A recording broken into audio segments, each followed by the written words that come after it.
A woman from Geneva is joining the fight to better track violent felons once they get out of prison. Her daughter and granddaughter were killed more than a year and a half ago by a parolee. CBS 5's Jim Kenyon reports. The double murders shocked the city of Geneva in November of 2009. 12-year-old Brittany and her single mother, Helen Bushell, had been mercilessly stabbed to death inside their home. John Edward Brown is now serving a 40-year-to-life sentence. Today, Dale Driscoll is left with memories of her daughter and granddaughter.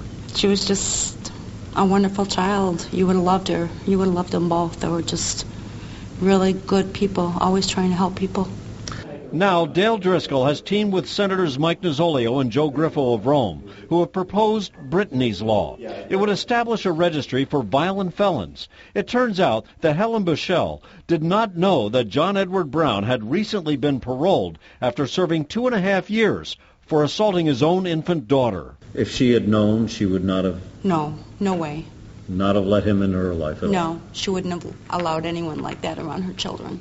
Every day, dozens of inmates are released from prison, and many of them could be violent felons like John Edward Brown. And they could be living right next door to you, and you'd never know.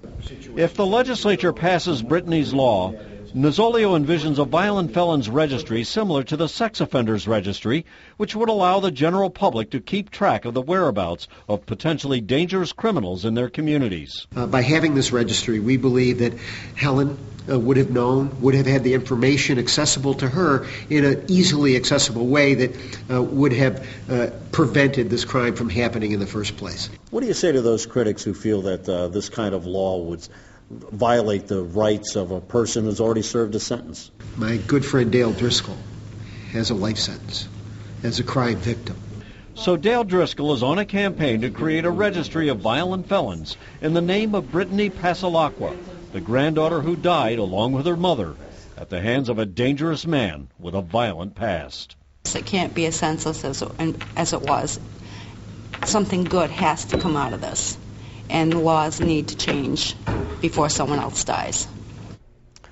We posted this story on our website, cnycentral.com, and there you'll find a link to where you can get more information about Brittany's Law.